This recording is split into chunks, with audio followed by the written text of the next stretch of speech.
আছো। আজকে সকাল সকাল রান্না করে দিয়েছি। আজকে সকালবেলায় ভাত বসিয়ে দিয়েছিলাম আর আলু দিয়ে ঝিঙে দিয়ে একটা তরকারি করেছি। আর একটা নতুন রেসিপি করছি যেটা তোমাদের সাথে শেয়ার করছি, সেটা হচ্ছে সেদ্ধ করে নিয়ে প্রথমে সয়াবিন সেদ্ধ করে নিয়ে ঠান্ডা জলে দিয়ে ওটাকে ভালো করে নিগড়ে নিয়ে এক ফোঁটা যেন জল না থাকে, তারপরে পাটা ফুটে বেটে নিয়েছি, মিক্সার গ্রাইন্ডারে বাটিনি। তারপরে এই যে তোমরা দেখতেই পাচ্ছ হলুদ দিয়েছি, তার ভেতরে লবণ দিয়েছি, চিনি দিয়েছি, ধনে গুঁড়ো দিয়েছি, জিরে গুঁড়ো দিয়েছি, লঙ্কা সামান্য দিয়েছি। তোমরা তোমাদের আন্দাজ মতো লবণ দেবে, মশলাগুলো দেবে, আর সব দিয়ে ভালো করে মেখেছি। ওটা মেখে আদা দিয়েছি, লঙ্কাও দিয়েছি, বেসন দিতে ভুলে গিয়েছিলাম, সেটা পরে দিয়েছি, দিয়ে মেখেছি। মেখে তারপরে এই যে এরকম করে সয়াবিনের দিয়ে বড়ার মতন করেছি, সয়াবিনের মুঠা তৈরি করে এই যে দেখতেই পাচ্ছ প্লেটে সাজিয়েছি এক এক করে।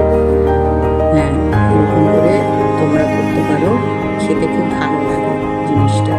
একদিন করে দেখো তোমাদের খেতে কেমন লাগে, আমাকে একটু জানিও করে।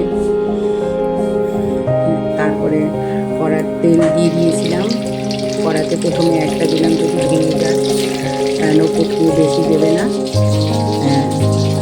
বেসন দিয়ে মাখলাম, মেখে কড়াতে একটা দিলাম, দিয়ে ভাজতে শুরু করেছি। তারপরে আস্তে আস্তে বেশি করে দিয়েছি, মশলা শুরু করে দিয়েছি, আদা জিরা বাটা, লঙ্কা দিয়েছি, জিরে গুঁড়ো, ধনে গুঁড়ো, লঙ্কা গুঁড়ো, সামান্য আন্দাজ মতো চিনি, তোমাদের যতটা লাগে ওরকম করে লবণ, যে যতটা খায় ওরকম করে লবণ দিয়ে একটা বাটিতে একটা মশলা তৈরি করে নিয়েছিলাম।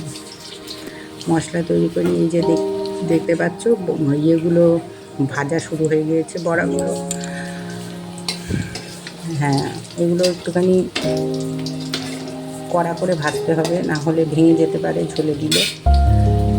তারপরে কড়ার ভেতরে তেজপাতা জিরা ফোড়ন দিয়ে তারপরে আলুগুলো ছেড়ে দিয়েছিলাম, ছেড়ে দিয়ে আলুর ভিতরে একটু হলুদ, একটু চিনি দিয়েছি ভাজার জন্য।